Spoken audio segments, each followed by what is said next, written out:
Hi, my name's Kate Romano. I'm a Development Director within our Lendlease Development business here in Australia.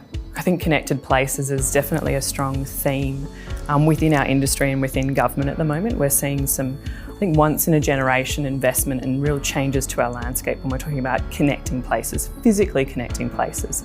So whether we're looking at the investment in metros, in WestConnex, in light rail, it's changing the way we live and work. But I think the exciting thing is the next layer of connectivity and really thinking about how do we connect people to those places and how do we make places really inclusive for our broader community, those that we hear, but some of those voices that we don't hear as often.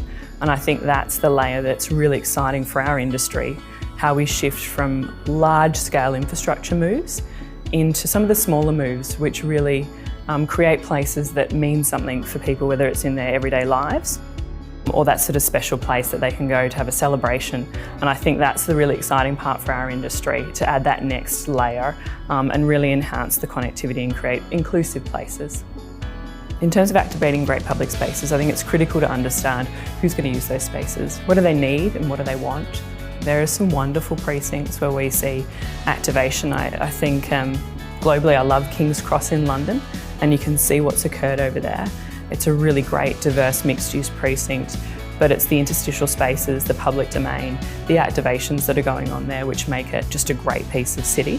And I think there are some great examples in Sydney, whether you look at Central Park. I'm standing here at Barangaroo, I'd say the same here too. But I think the sort of next wave for us is, again, to continue to understand who's going to use our precinct today and who's going to use it into the future.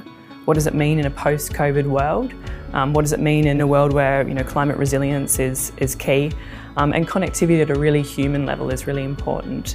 And beyond that, really being able to build a partnership approach to the delivery of that. We think about the spaces and places that we create. It's a long journey from the initial idea to creating and then ultimately delivering it. And seeing it come to its full fruition takes many years. So I think really at the heart of it is understanding who's going to use that, being able to be adaptable as we move through times and have things like COVID emerge and we really have to pivot, but also then having long-term sustainable partnerships, whether it's with government, local and state, local community groups, retailers, so that I think the essence of that place and the intention can thrive once we as the developer step out of the picture. And that's where I think you sort of get the sustainability and longevity.